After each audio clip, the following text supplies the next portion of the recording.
So much. Well, welcome everyone. We are so glad that you could take a little time out of your busy day to join us. I'm Emily Arnold, and I'm here with a set of our wonderful policy researchers.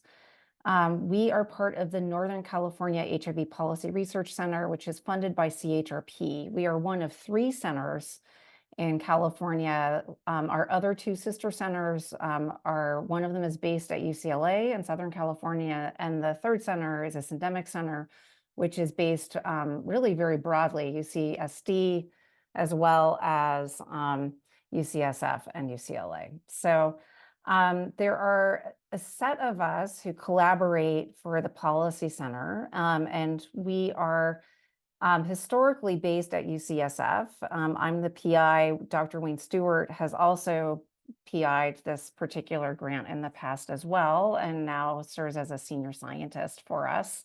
Dr. Kim Koester, Lissa Moran, and Dr. Simon Outram are also affiliated with our center here at UCSF. And we've also been very, very fortunate to have contributions from Shannon Fuller, who some of you may know, who has since left UCSF, but continues to work with us from her doctoral study program at Hopkins.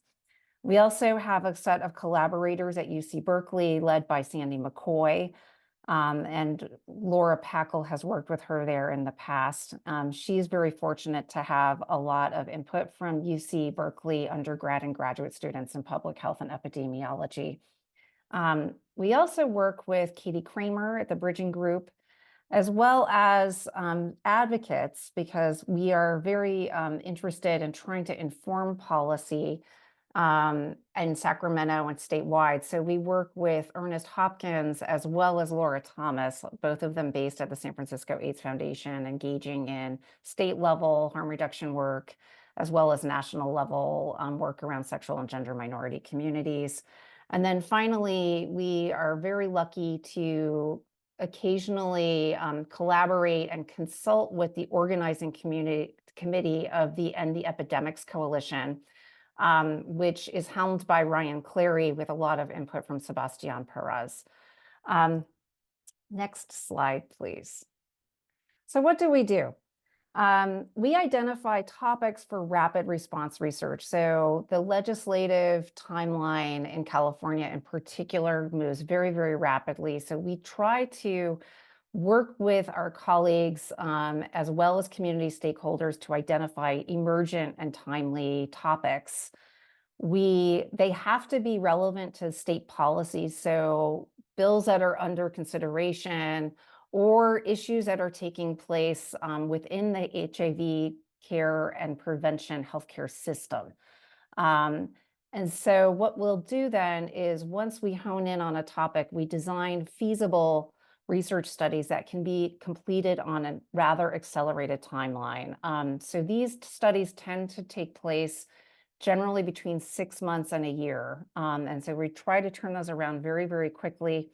As I mentioned, we have 2 other centers. So the way that we work is really in conjunction with our sister centers, where we'll introduce a particular study and invite other collaborators across the UC system, as well as sometimes with people who are based at community organizations, so community-based research as well, to join us and work with us. And so once we get the complement of investigators, we would go ahead and field the rapid response. And then you'll see that we really do try to disseminate our research products in a variety of formats, which is somewhat unusual for academics. And we've definitely this has been a bit of a learning curve for us. We have some wonderful public relations consultants that are funded by CHRP directly, and they help us do things like package our research for social media channels. They also host a website, so chprc.org is the website that you can go to see things like policy briefs, infographics, videos, links to social media, as well as, if you really want to get into the nitty-gritty, links to our academic peer-reviewed manuscripts. So this is just a visual to kind of give you a sense of the way that we field these rapid response projects. As I mentioned, we identify the timely research issues. We collect together a set of questions and investigators that have the tools to do the actual research. We get an IRB approval, conduct the data analysis, and then disseminate very broadly. Next slide, please. So what are some of the topics that we've worked on during our most recent cycle? So it really runs the gamut, and that's kind of the fun thing about working with the policy center, is you never really quite know what's going to be percolating up through the policy landscape. We've worked on climate change and the impact of cyclical climate change events on the HIV care and prevention workforce. You'll be hearing a little bit about that today. We've also done a lot of work around drug checking and implementation. And the nice thing is that work has actually made a difference in terms of informing policy that we just passed this past legislative cycle. We've also done a lot of work around pharmacy-furnished PrEP and PEP, as well as providing PrEP in emergency room departments. Reentry populations, HIV care continuum, that is a research agenda that continues to be very active for us. And we've fielded several qualitative studies, and now we have access to a very large data set, which we're looking forward to collaborating with our colleagues at UC Berkeley on. We've done a lot of work on 340B price changes, another topic you'll be hearing about later today, retaining the HIV care workforce, as well as some interest in programming that's informed by the concept of syndemics and how we integrate and assess social determinants of health for people living with HIV and impacted by HIV. And then finally, we have a wonderful fellow who's been fielding a very, very innovative study on PrEP use and online male sex worker communities. This is very interesting, particularly here in California. Next slide, please. So just to give you a bit of a flavor of the different kinds of publications and products that the center puts out, we have infographics and briefs. There's a quick link here to our TikTok channel with CHPRC, as well as a selection of peer-reviewed literature. And with that quick overview, I'm going to hand off the baton to Dr. Simon Outram, who's going to tell you a little bit about some of the work we've been doing around the social determinants of health and syndemics. Hi, everyone. Thank you very much for being online today. So one of those relevant topics in terms of policy is understanding and addressing the impact of social determinants of health on HIV-related health. So it's HIV broadly, not just viral load, but it's in almost health and well-being. So this is a rapid response, hopefully rapid, and it actually stems from a bill, AB 2250, which passed the Senate but was vetoed. So we're now in the process really of building empirical data to really support a refreshed bill in a way. Would be great. And this isn't actually the first bill that's been of a similar type. So the bill would have, and we're still looking at around this mandated screening for Medi-Cal patients for their social needs, or also known as social determinants, and significantly the provision of referral services based upon the results of that screening program. Many of these referrals services would be outside of what you would call the standard medical establishment, which brings up a whole range of issues about coordination and where the best practice in a way to do these screenings. And we are in the process pretty much starting today, maybe tomorrow, just telling Emily that one. Of conducting interviews or inviting people to be interviewed through academics who are interested in social determinants of health, and also implementation science around the screening program, how to do this. Advocates within NGOs such as Ending the Epidemics Coalition, which has already been mentioned, would be, there's some of their personnel there will be very interested in social determinants issues, and governmental experts, administrators, because ultimately this program has to work and somebody has to do it and somebody has to pay for it. Next slide, thank you. And the questions being asked, oh, I'm on a small screen, but I think I can remember. Oh yeah, are there any healthcare models or projects or pilot projects that have used social determinants of health screening and what can be learned from these.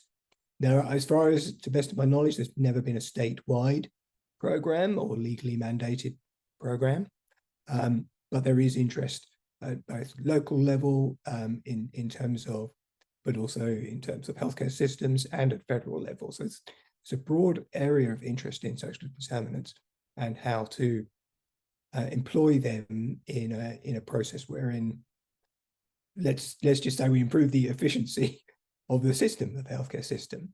So what standards and practices should or could be used? So that's a kind of implementation science set of questions, the relative strength and weaknesses of who asks, where they ask, what is being asked.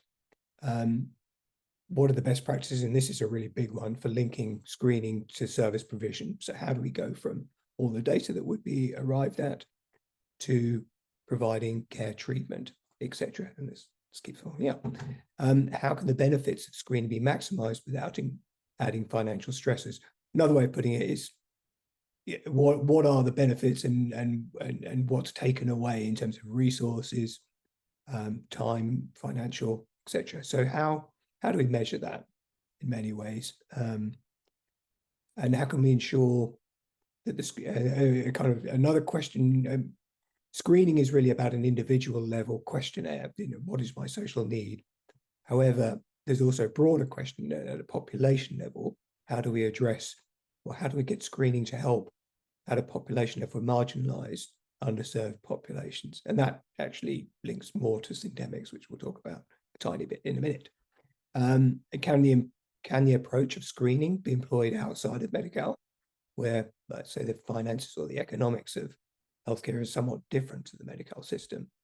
And given the veto, which is really this first question, what can be done to put this into practice? How can we get screening into practice?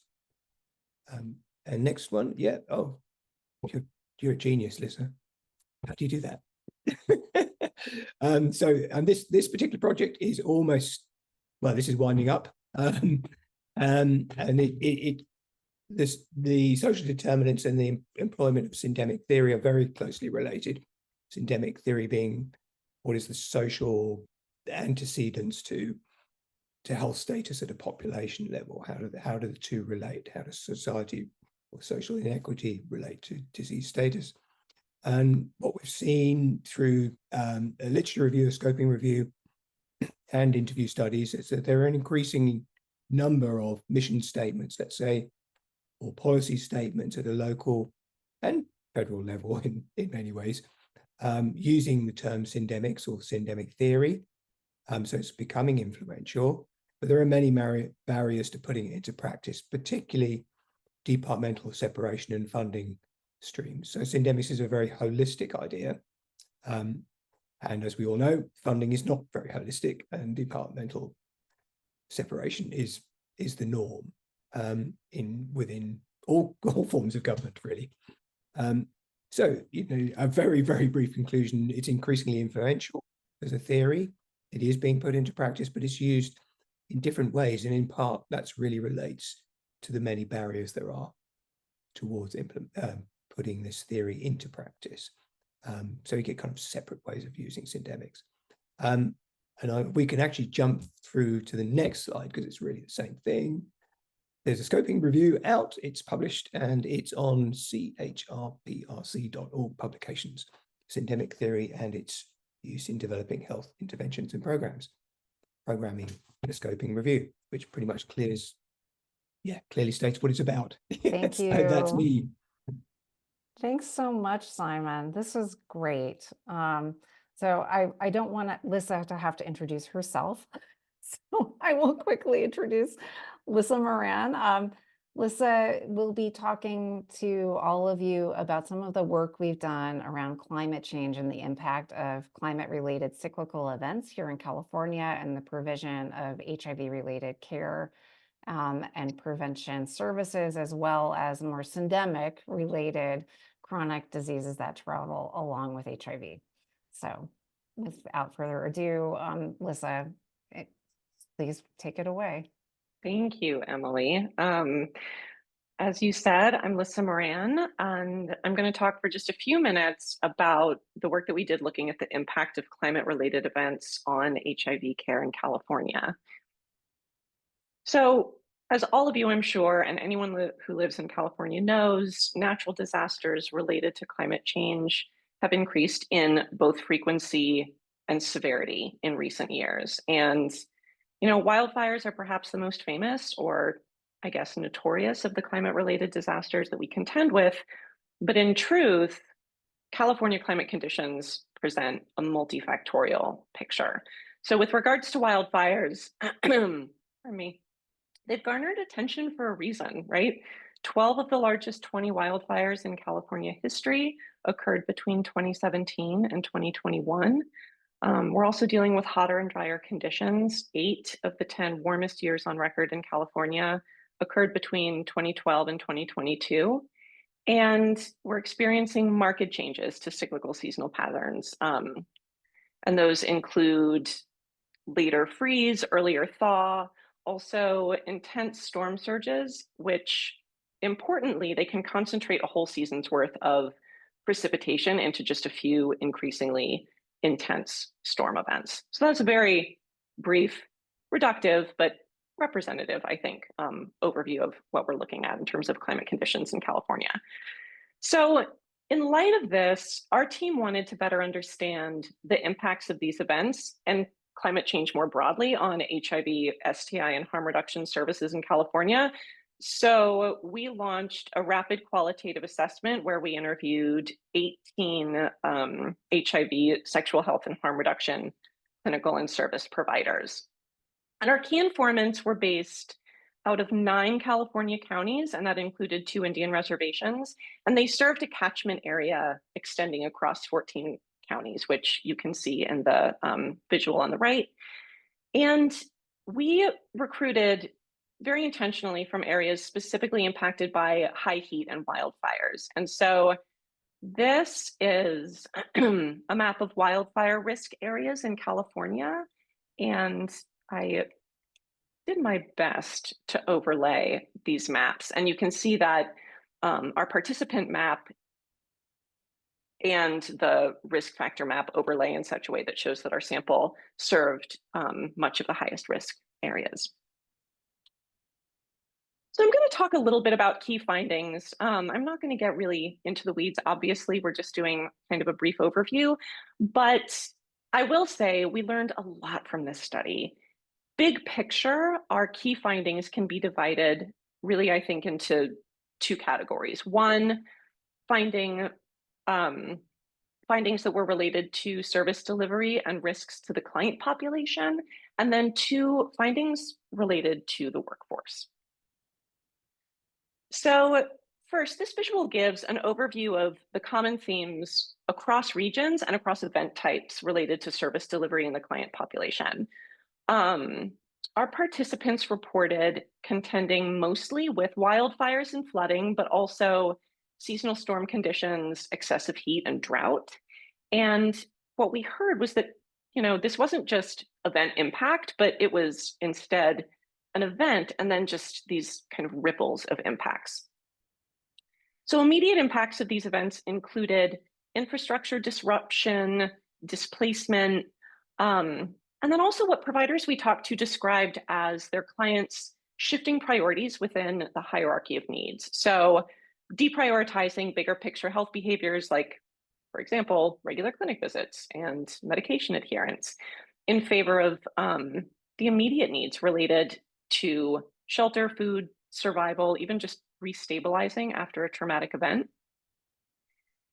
And we called the next stage of impacts the aftermath. And these impacts included trauma and isolation, and these were experienced in myriad ways by both patients and providers, as well as what was described as a perception among clients that their care was just kind of out of reach.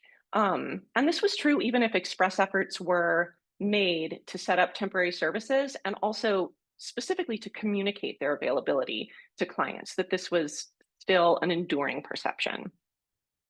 Loss of essential documentation due to fire or flood damage or displacement, this was described to us as both common and potentially devastating to clients. And finally, we found that disrupted access to harm reduction was a common impact in the aftermath, and that this could contribute to overall risks to clients. And then the primary overarching risks to the client population, as we heard them, included disengagement in care and poor health outcomes, and that would include mental health outcomes, increased HIV and HCV transmission from an increase in high transmission risk behaviors, and also higher viral loads related to treatment interruption. And also what we heard about really frequently was just death from drug use. And this could be related to relapse, often accidental overdose, untested drugs, and a lack of naloxone. And then our other category of findings refers to the fact that, the workforce of care providers, and I know this is going to sound obvious, but it's so important, this workforce of care providers are themselves survivors of these disasters.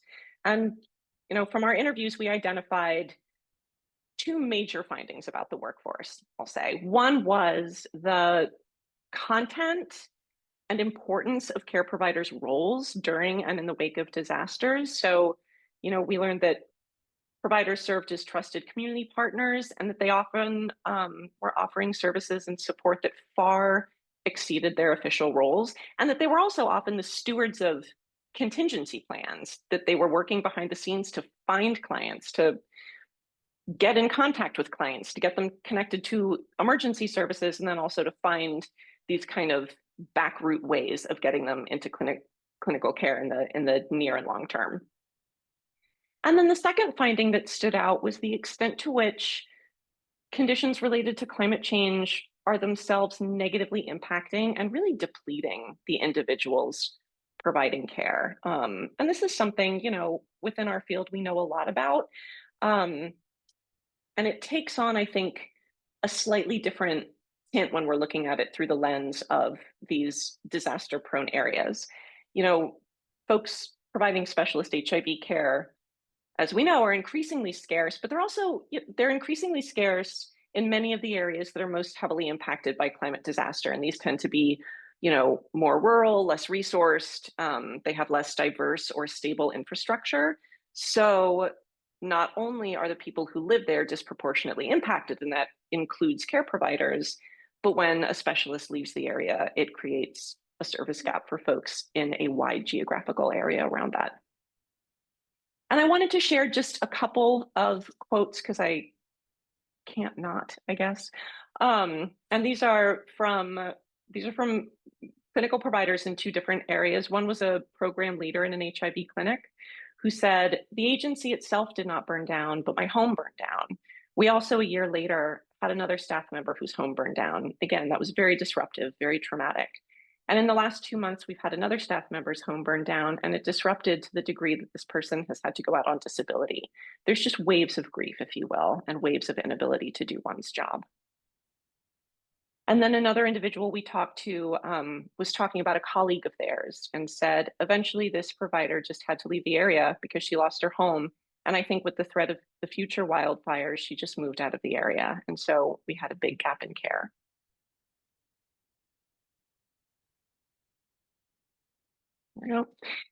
Products and dissemination. This project really captured us, and I'd say it extended probably beyond what we had initially anticipated.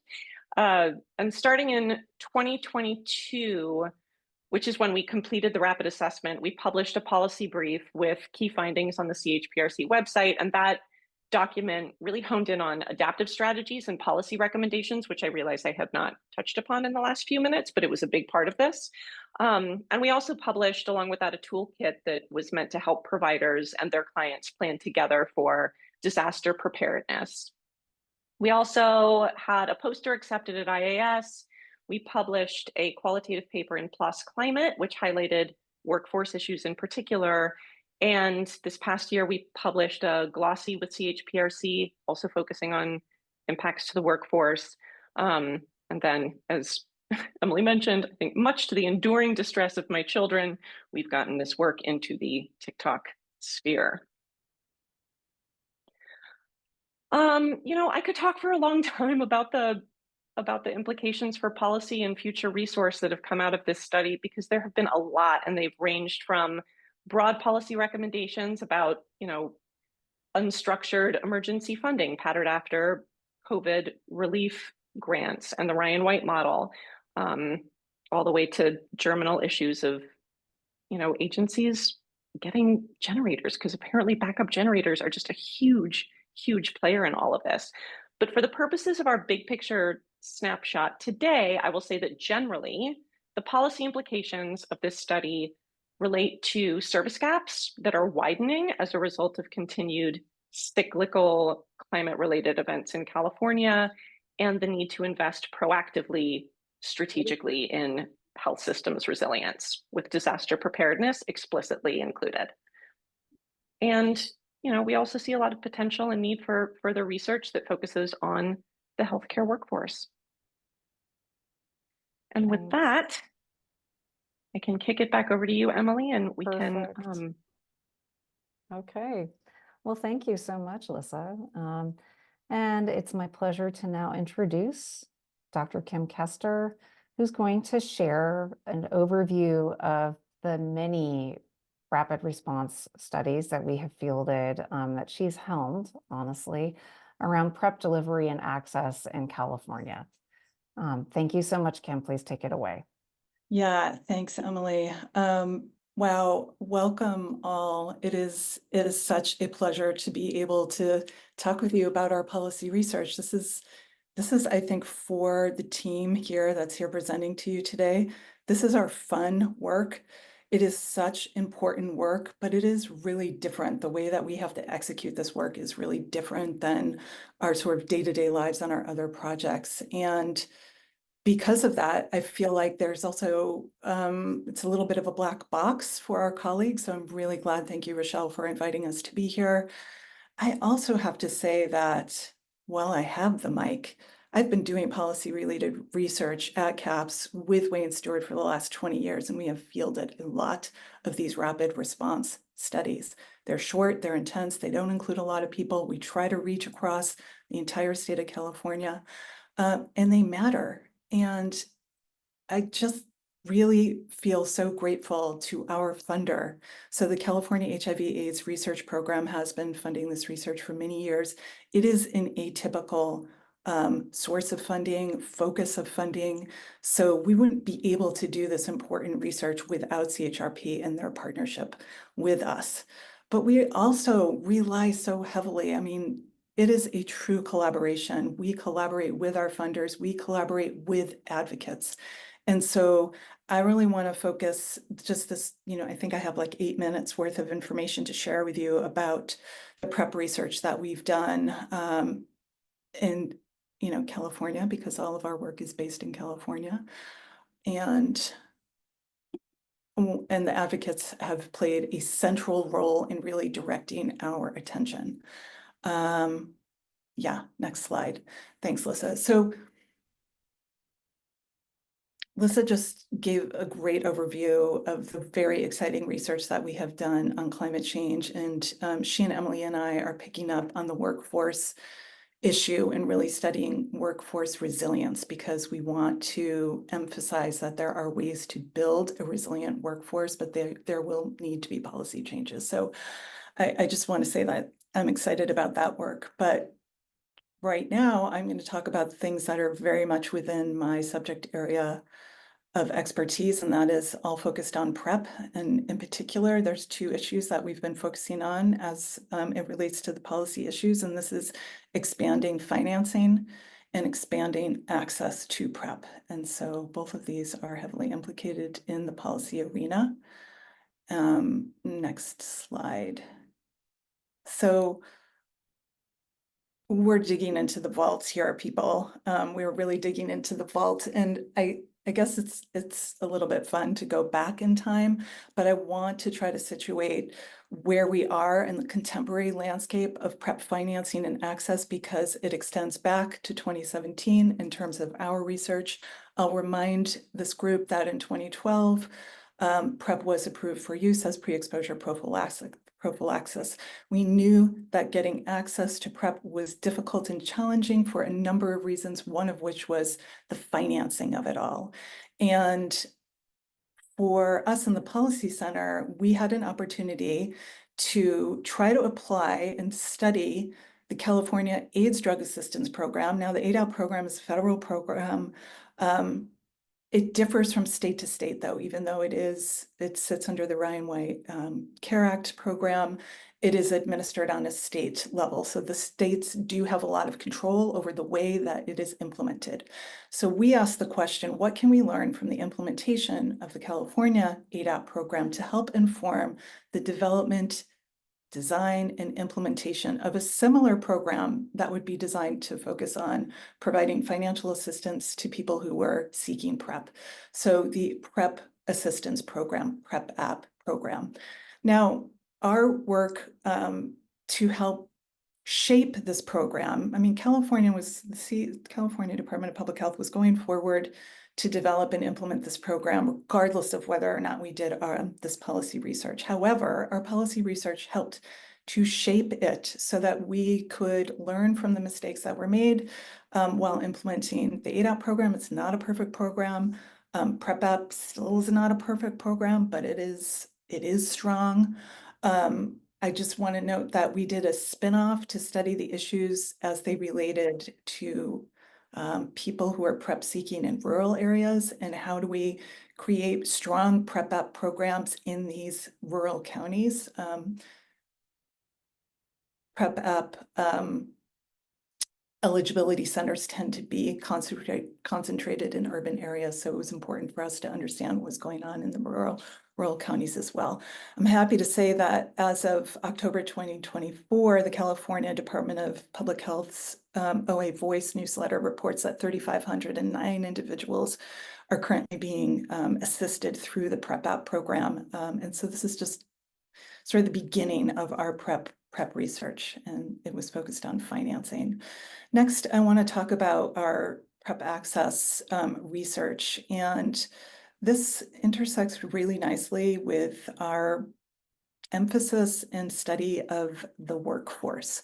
So SB 159 was a piece of legislation sponsored by Senator Wiener and Assemblymember Gloria from San Diego. And this piece of legislation was signed into law in 2019. And so it's just a picture of our governor signing SB 159 into law. This law allowed pharmacists to furnish both PrEP and PEP without a prescription, assuming they had undergone training. There's also in this law, prior authorizations were forbidden under this SB 159 law, which was again signed into law in 2019. We moved quickly to do a rapid assessment, several rapid assessments. Next slide, please, Lissa. And the questions that we were asking, the questions we were asking occurred before the law was, well, before the legislation was signed into law. But we really wondered, well, what was the feasibility and acceptability of pharmacists initiating and furnishing of PrEP and PEP among both pharmacists? How were they thinking about this, as well as prescribing providers? Prescribing providers will really benefit from having an expanded workforce involved in furnishing PrEP, and yet they were a real obstacle to it as well. So I will just say that. But if we can get pharmacists involved in the mix, we can expand our HIV prevention workforce. So we did a rapid assessment assessing the feasibility and acceptability from the perspective of pharmacists and prescribing providers. We also wanted to know, what about consumers? So will people go to the pharmacy to access PrEP and PEP? We didn't know. We needed to learn that. Now, more recently, there's been a host of studies that have been carried out and led by our colleagues in Southern California, along with our colleagues at UC Berkeley, one of which was an assessment of California pharmacist practices in sexual and reproductive health services. I'm not going to talk at all about that, but the work continues as as the role for pharmacists expands and changes, our research to keep pace with what's going on continues as well. So very briefly, I want to talk about the main findings and implications. The research done within our shop in the Northern California Policy Center and Southern California Center shows that California pharmacists overwhelmingly support pharmacist-initiated oral PrEP. There's also been done more recently on injectable PrEP, and there's absolutely support there for it, but there are problems. There are significant problems and barriers. One of the chief barriers has been, since SB 159 was signed into law, was a lack of reimbursement for the service that pharmacists were providing. So there is intellectual service that they are providing, and that was they were not being reimbursed for that work. So this is really a significant problem.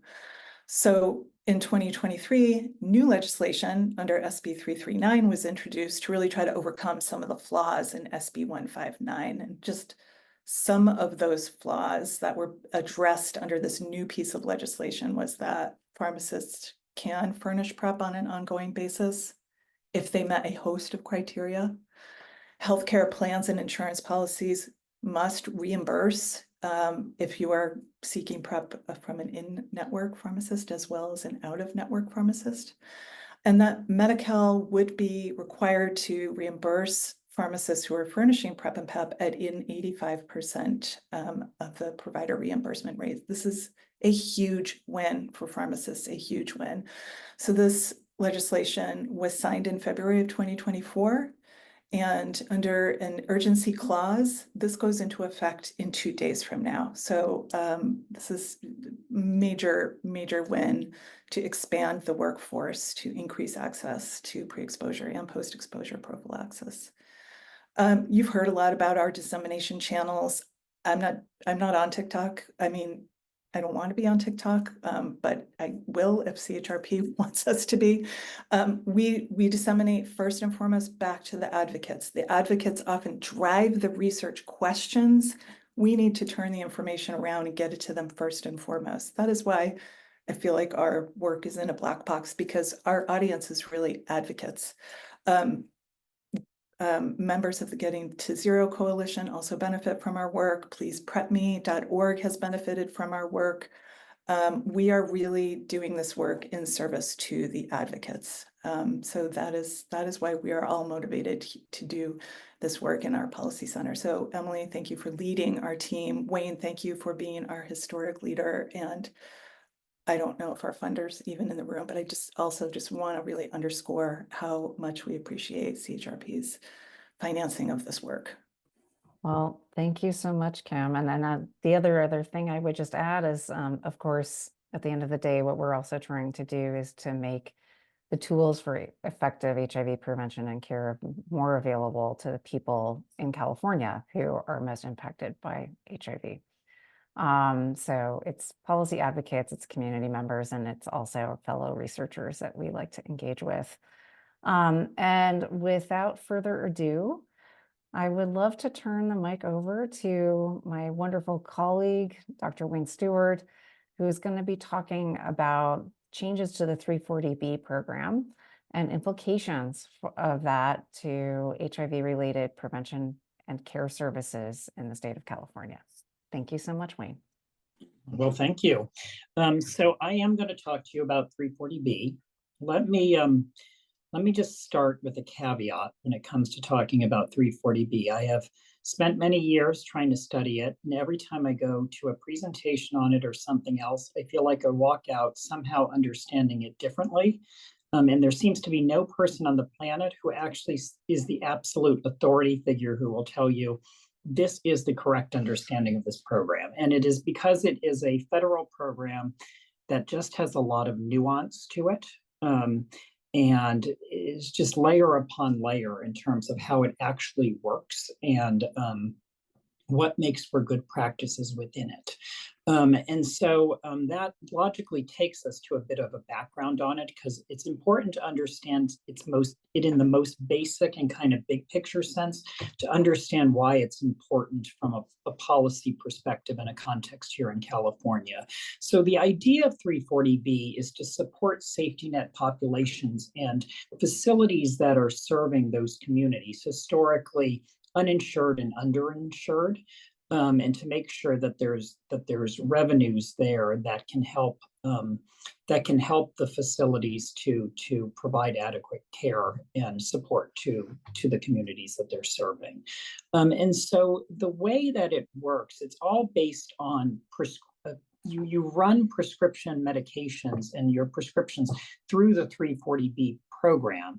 And what happens is it's designed in a way so that it generates, you get savings in terms of the expense that you have to pay to buy the medication, and you get a higher reimbursement rate that gives you this kind of pool of money that you can work with. And the 340B revenue is flexible, which is of great value. It's not tied to, I deliver this service and then I get a payment for it. It's a flexible source of revenue that you can use to support all those kinds of things that sort of fall between the cracks in terms of things that you could bill for in a more traditional insurance model. Let's go to the next slide. So the way that it works is there are these formulas that are defined in the law that related to 340B that you use to figure out what they would call a set ceiling price for the medication. And that ceiling price is really what is the max that when you're running a medication prescription through 340B is really the max that the clinic or the pharmacy has to pay to acquire the medication. And it's done at a discount. And so the formulas are, you basically get a better ceiling price, meaning lower. You get a bigger discount if you're talking about a prescription drug rather than a generic drug. And there is also a penalty imposed against drug companies if they are inflating the price of the drug at a rate greater than the pace of inflation. You do have to run the 340B prescription, though, through specific pharmacies. An entity either has to be using an in-house pharmacy or a pharmacy that they've contracted with. And when they do that, they only pay the ceiling price to acquire the drug, but the reimbursement is what you would otherwise normally get outside of the 340B program, which will be at a substantively higher payment rate. And so that excess money that you're receiving back becomes this kind of source of flexible revenue that you can use. Let's go to the next slide. Now, here's the thing that's important to understand. 340B is basically one of these things in federal law that exists because we have a spectacularly inefficient healthcare system. And that, we have, as you all know, we have skyrocketing drug costs, skyrocketing healthcare costs. And we've had a long history with the ACA and things like that, with states not wanting to expand Medicaid and sort of slowly getting around to do so. And 340B was one of these corrections that was put in law to help deal with that reality. But what it does mean is that the program, which a lot of HIV service providers benefit from, is fundamentally predicated on us having all those problems in the healthcare system that we're used to seeing. Namely, you need to have high drug prices in order to make money through the 340B program. And what it means is, in the kind of policy sphere around HIV, it creates this perversity, because a lot of the things we would otherwise be advocating for, things that would drive down costs, make the healthcare system more efficient, are also the sort of things that then drive down your 340B revenues. And that potentially hurt that. So you can make a correction in one way and then find that you've hurt your HIV clinics in another way, because you've actually unintentionally hurt the 340B revenues that they're getting. And this is why, if you work in this sphere and you work with clinics, you often hear them talking about 340B and concerns about it. Let's go to the next slide. So we've actually done a number of different projects on this over time, but one that we did shortly after the Inflation Reduction Act, or I think that was when we put through the recent act on inflation reduction, right? One of the provisions that was put in there was a provision that is going to penalize, through Medicare, is going to penalize drug companies for hyperinflating the costs of their drugs. Makes total sense in the context of trying to bring down costs in the Medicare sphere.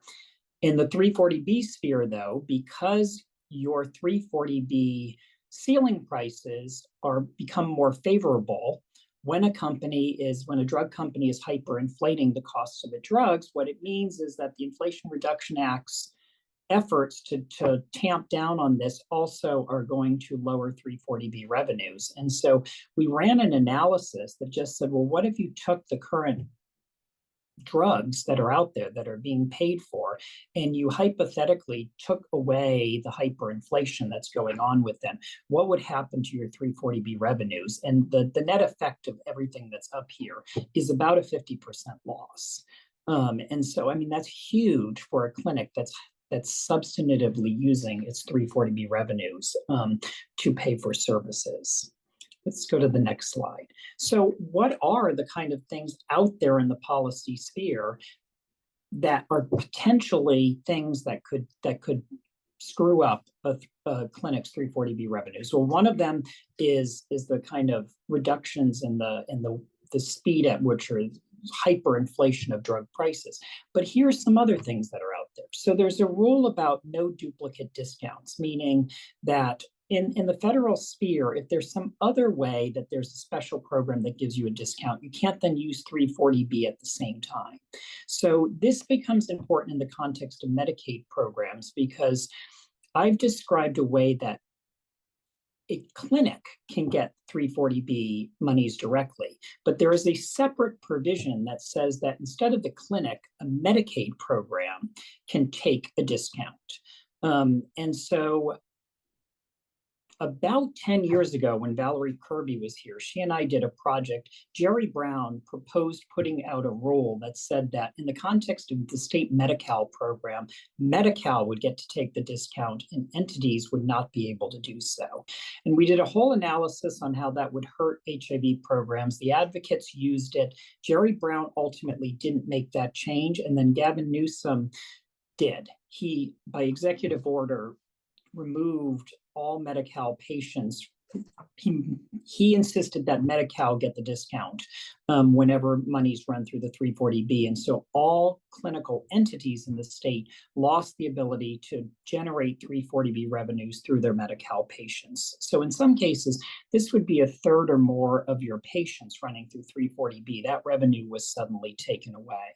Similarly, Medicare now has the ability to negotiate drug prices for at least a limited number of drugs. That is going to be considered a kind of discount, and you wouldn't be able to take that discount through the price negotiated drug and then also run it through 340B. So to the degree that a clinic's 340B revenues are heavily dependent upon a high cost medication that Medicare is now going to negotiate a price for, those 340B revenues are going to disappear. Similarly, you have problems. I mean, here's again another perversity. Things like Truvada went from the brand name tier to generic a few years ago. And so entities that were running large PrEP programs through 340B had to consider whether or not they would switch their patients over to Descovy in order to keep them in the brand name tier and not have them and keep your 340B revenues, or allow them to move to generic Truvada and potentially lose revenues. And facilities made different choices and actually had some really substantive impacts if they lost their 340B revenues as a result of this. Injectable ART, a great promise in the field. It is often means that you have to run those prescriptions through a specialty pharmacy. If you do not have a contract with that specialty pharmacy, then that is 340B revenue that you no longer have access to. Instability from our recent court decisions. As you may know, one of the last decisions of the last term of the Supreme Court was to undo the Chevron doctrine, which basically gives all this power to administrative rulemaking. And there's a lot about the 340B program that is under administrative rulemaking, so that all of that could be threatened.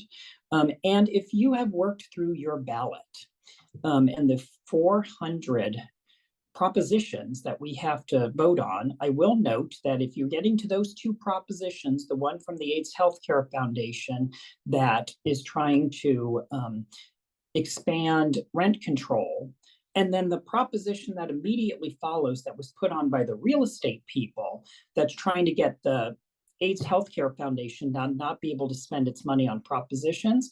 If you read through that second proposition, what you will find is that what it is trying to do is force entities to direct their 340B monies in specific ways and not to allow you to be using it in these kind of indirect ways to be spending on propositions. And so even there in the propositions and the ballots you're voting for, these kinds of threats are out there.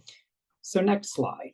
So what we've done, Lissa and I worked on most recently on putting together this toolkit. Lissa put together these feeling thermometers that you see up here that basically, and she loves that term, so I'm going to be sure to use it, but basically has a facility, lets them do a self-assessment of where their 340B revenues are coming from and what kind of threats there might be. So how reliant are you on getting 340B revenues from certain kinds of patients or based on certain kinds of drugs, and to judge whether or not there's a potential risk based on the kinds of policy changes that are coming out. And so that toolkit exists out there along with an explainer that we added because it's complicated to understand this stuff, that walks a patient or walks a reader through what all these changes are and their implications. And both of those are now posted at the CHPRC website. Next slide. And that takes us to the end, and I'm handing it back over to Emily. Thank you. Well, thank you so much, Wayne and other colleagues. So Wayne, there was one question that Brian Abascal brought up in the chat, and I just want to make sure that there might be some time, since we have just a couple of minutes, for you to perhaps address it. Brian, I don't know if you're still here, but the question was whether or not, so that the chart that you showed with the bar graph, you wanted to know if the revenue lost estimated the drugs that were included in the act, if there was a list of medications, and since it didn't include all of the medications. Right. It's a great question. And this is where, so the Inflation Reduction Act had two provisions in it. One is the negotiated prices of the medications, which is a select number of medications. And those are affected by this no duplication rule. So if a particular drug is selected by Medicare to have price negotiation, then you're just pulling it out of 340B altogether, because that's going to be your discount, is the negotiated price. As I understand the second component, there's an inflationary penalty component, which wasn't specified to specific drugs. It was a rule about not hyperinflating the price of your drugs. And so when we ran that analysis, we did it based on what we could determine to be the most commonly prescribed drugs, and based on what the kind of we were able to estimate was their prices and how much they were going above inflation. And then we just applied that as a blanket rule. Now, how that's actually going to play out in real life is, and this was a hypothetical, right? Are drug companies going to adjust their prices? How is that penalty actually going to get applied? And will drug companies actually, change behavior based on that penalty? That's a big unknown. And so that's why that particular analysis was really done as a hypothetical. Let's look at what the mathematics show would happen on this, as opposed to here's necessarily what the reality would be, because it's just, we're going to have to see as history plays out with that. And I would just echo the fact that a lot of the work that we do through the Policy Center is frankly like in that kind of hypothetical realm, because we are often trying to inform policymaking or changes at the healthcare delivery system that have not yet been implemented. And so we're trying to, well, there still is time to perhaps inform those changes. So a lot of the work we do is in this bizarre land of hypothetically, if this change happened, what would the impact be? Well, thank you everyone for joining us, for taking time out of your busy day. Thank you so much, Rochelle, for hosting us. And please, if you have any other questions, reach out to us directly. And also do visit chprc.org for more detailed policy briefs, link to social media, as well as links to our publications. All right, enjoy the rest of your day, everyone.